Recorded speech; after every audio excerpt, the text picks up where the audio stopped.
Hi everybody, David Valade here, back for another video. This time around Sage Intacct handling of lease accounting with regard to the ASC 842 standard. Fun times, how about that?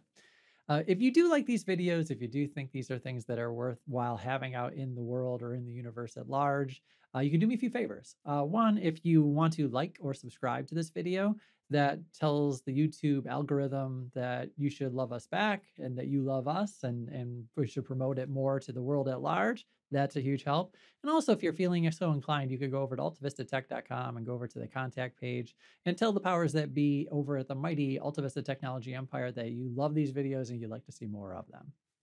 All right, but without further ado, let's take a look at our little session here today. I want to show a little bit about ASC 842 and instead of Sage Intacct.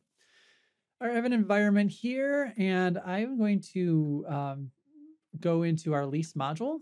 And this is something that you can add to your subscription. You can see ASC, there's a lease accounting and a whole bunch of things here today, or things here in our menu. I won't go into everything. There's some setup, some groups, some classes, but I just want to focus on some of the basics, and you could decide for yourself if this is something that's of interest to you.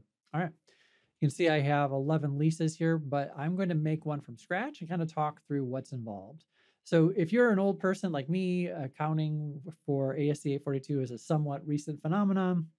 In the old days, we would just pay the bills if we leased, let's say, an apartment, not an apartment, but if we leased our office space, let's say, as the bills showed up, we would pay them, and that's how it went.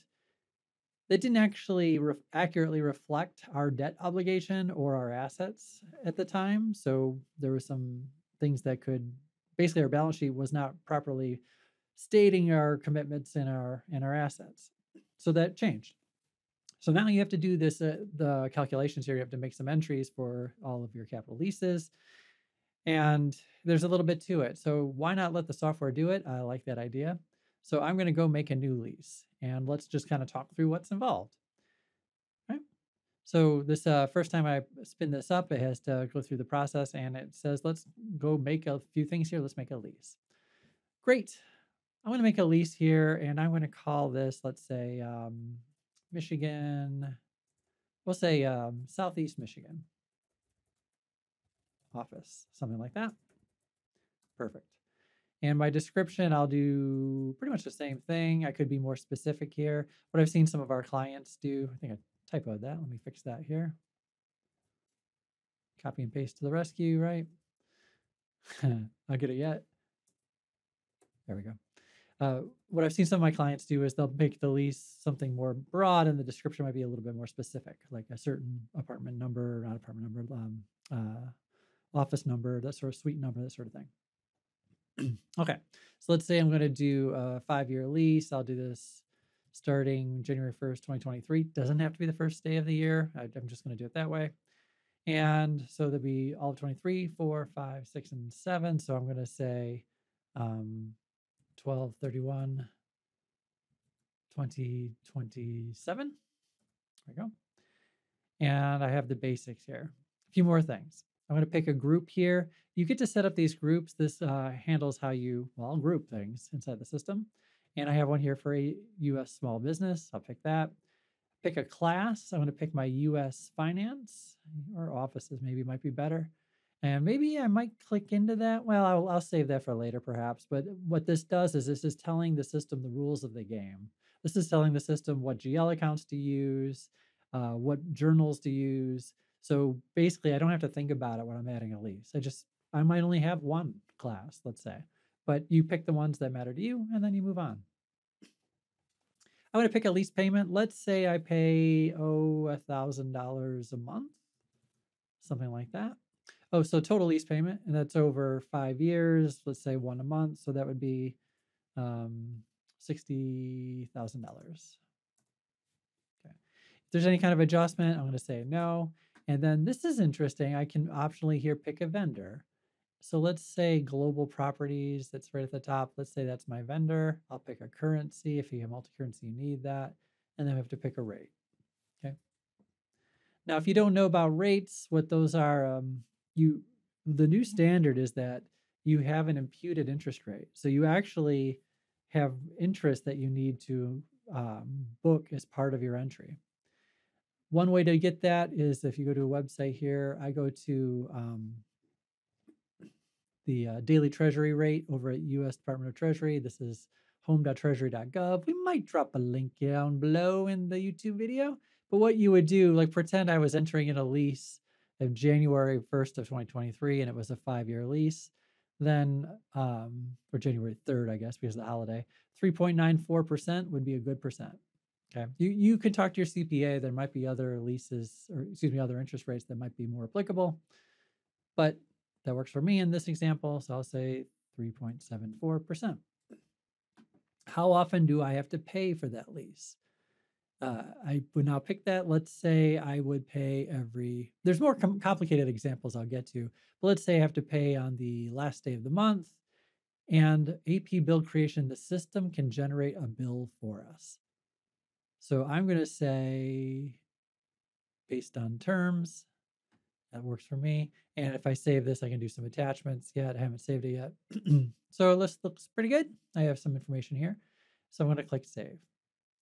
Now the system goes to work to make a lease. Okay. So now I have my Southeast office. Let's go take a look at that lease and see what it's done. Okay, looks a little different now. Now I can see I have my information like I had and my dollar amount, my percentages. That's all great. And I have some tabs that didn't used to exist before. Interesting. So I go to the payment schedule, nothing yet, but this would be the schedules of all the payments that I have to make. Remember I said $1,000 a month. Nothing there though. That's curious. More on that in a moment. Lease schedules, nothing there yet. So this would be, I would have to, if I was doing this by hand in a spreadsheet, I'd have to basically depreciate the asset. And you can see there's a column for interest and so on. If you really want to be precise about this, you would do this daily. So I break this down to 365 days in a year, plus 1 on leap years. My right of use schedule, this is basically saying when you have a lease, you have the right of use, you have an asset. And this is basically a schedule saying what did I start or what did I end with, and this goes all the way through the system. So these tabs are all blank at the moment.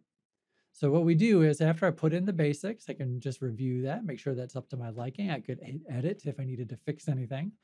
I'm going to say this looks okay. So I'm going to say more action. So let's generate our payment schedules. Now, if I do that, it's going to change the status, and that's fine by me. So I'll say go ahead. All right.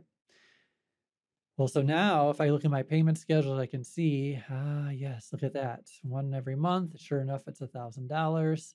And I can see there's some journal entries. And if I wanted to, I won't do it, but if I click in on this, I can look at any one transaction.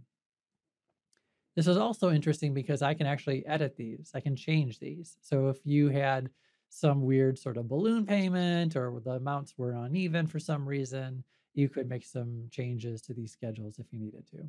Or export them if you want to report on them there, import them back in if you need to have adjustments. Lots of fun there. Okay. That looks good though. Now these other tabs still aren't populated, so I'm going to look at my friend more actions here, and let's generate the lease and depreciation schedules. This one does take a moment because like I said, it has to do it one for every day for the life of the lease. So I'm going to say, go ahead and do that, and it's going to change the status yet again. So that's perfect. Let's do that.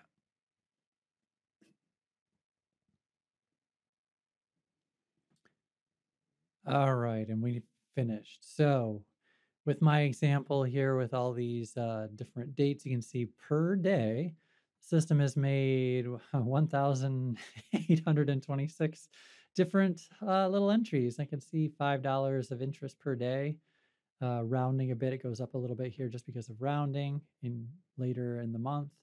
And if I track this all the way down till the end, there's a 7-cent adjustment on the last day of the year.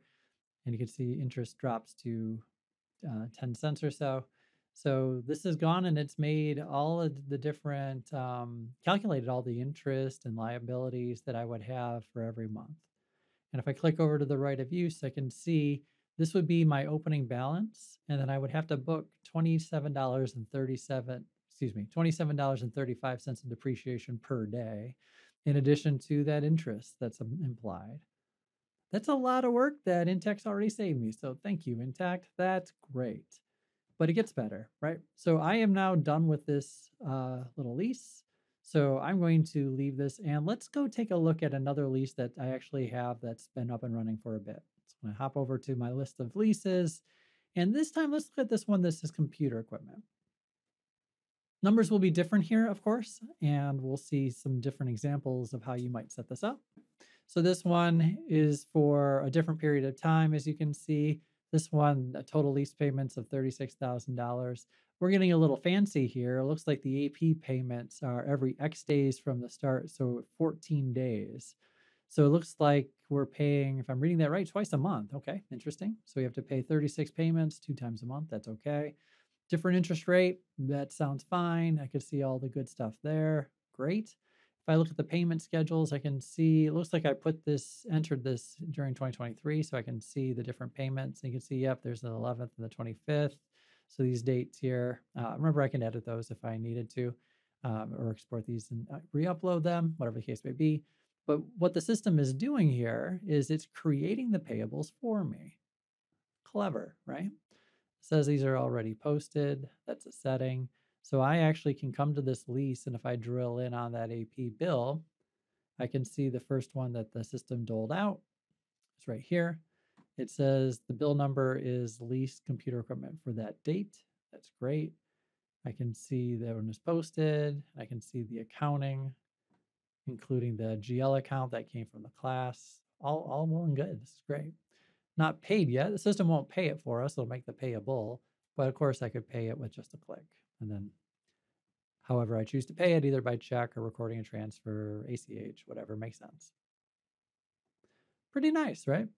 And then also I can go, let me go back to the leases. I'll take one more look at it a different way. We'll go back to that computer equipment. I'll abandon the changes on that bill. We'll go in like so. And then I'll take a look over here at the lease schedules here. You can see on the 1st and the 15th of the month, it's recording a payment amount. I can see the interest. That's all working out perfectly. I like that. And I could go see the schedule here. And what the system will even do for me is it can even make entries for me. So that's pretty good, right? You can have the system set up. It'll record everything, book the interest, book the depreciation for us, even dole up the payables for us. Handles everything automatically right through the system. Pretty great. Now, if you're watching this video and you're saying, that's great, Dave, but you don't understand how complicated my life is with leases. I have so much to contend with. We have leases and then we sublease them. We have sublets and then there's multiple tenants that we have to share things. And oh, the rent I'm given on a rent roll is based on square footage and that's always in flux. Okay, it can be very complicated. I wanted to reassure you that there's a lot of options here. So Sage Intacct is what they call a best-in-class system. So if I drop over here, I wanted to point this out. This is our marketplace. This is at marketplace.intacct.com. And it's public. You can take a look here. You'll see all sorts of good things that pertain to the system. These all have pre-built integrations. So no one needs to do any coding. They just work. And if I look on the left, I've already jumped into it, but there's a fixed asset and leasing section, which I've clicked on. And you'll see all sorts of good solutions here around leases. So if what I just showed you is Sage Intacct, if you think, well, that's a little basic for my tastes, that may be true. So that's why there's all these specialty products. I'll point at these two in particular, Lease Query and iLease Pro. If you've been around accounting world, these are great products. They integrate with multiple systems, including Sage Intacct, and they're super easy to work with. So hope that makes sense. Hope we give you a few options, a few things to consider, and let you know that if you are struggling with ASC 842 today, you don't have to be, right? Give us a shout over at altavistatech.com, and maybe we can help you get into some great software with Sage Intacct, or make things a little bit easier when you're managing your leases and now and into the future. Thanks everyone for watching, and I'll talk to you soon.